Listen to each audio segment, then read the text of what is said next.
It was pretty clear when you came here 6 years ago that United Front, or Temple Landing, was very much cut off from the surrounding community. There was a crime problem. The kids across the park would hang out at night, would get into trouble, and then they'd run into United Front because police couldn't get here. And the place developed a bad reputation because it was indefensible. Basically, Temple Landing, formerly known in New Bedford as United Front Development, was a housing development that was planned in the 70s. It was an urban renewal project that really was downtrodden and was poorly designed. At the time, it was a good idea. We had a community within a community, but things changed. The whole New Bedford community changed. Therefore, the concept of no streets within the development became detrimental to the development. The number of offline units, damaged units, vacant units grew to be 50 out of 200, which is pretty hard to have a sustainable community when a quarter of it is boarded up and vacant. Temple Landing came to us as a very big challenge, frankly, because it had more deterioration, it had significant issues in the community, it was highlighted by the local community as a source of crime. We took it on because we felt that our experience led to that place and that it was the right thing to do.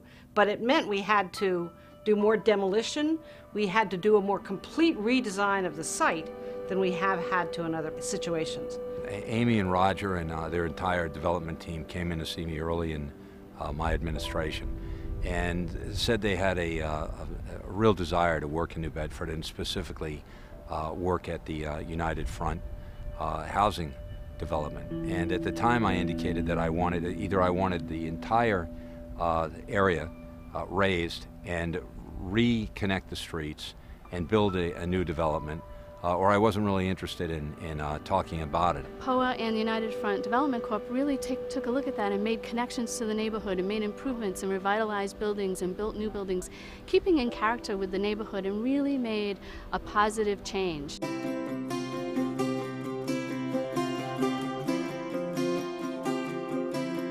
I think Temple Landing really captures what makes me proud of doing this work and of having the team that I have here. The way we had to work with state credits, with federal credits, with the needs and demands of the bank lenders was very complex, and I think that Reznick helps us do it exactly right, make sure that all of our records, all of our procedures are exactly right, and that's a big relief. What it comes down to is if you don't have great partners, it's not going to work.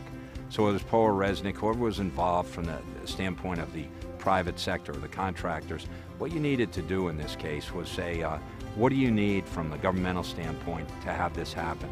And then make sure that we got it done. From the private sector, you couldn't get better expertise. What makes me most proud is that we could work together and come up with a plan on a piece of paper and then make that plan happen. What Temple Landing has done is integrate this beautiful area of the city back into the neighborhood and completely refurbish each and every one of these buildings, whether or not they were taken down or whether they were completely rehabbed. It brought up the quality of housing for everyone in this area. So what happened, in essence, is tremendous pride was instilled with the people who live at Lewis Temple Landing. It became something where it went from something that drew on the fears of people in our city to being something that people look at very positively now. When you came down here during the renovation and reconstruction, I mean, you see the heavy equipment knocking down buildings, and then all of a sudden you say, oh my word, where are we going? I mean, you look at a pile of dirt where a building stood, it's an empty hole, I said, wait a minute. Then all of a sudden, we've got this, and I'm happy about this.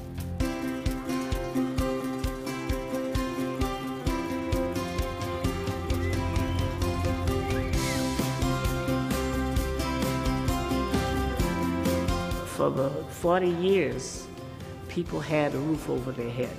And we still want to keep it that way, but with a better attitude. People were waiting to move out. Now people are waiting to move in. That waiting list has grown, and that's a good thing. And I think that's Yeah, it speaks well of the development. Today we've got 173 families living on the site, and we're 100% occupied. The whole city was so surprised and was happy.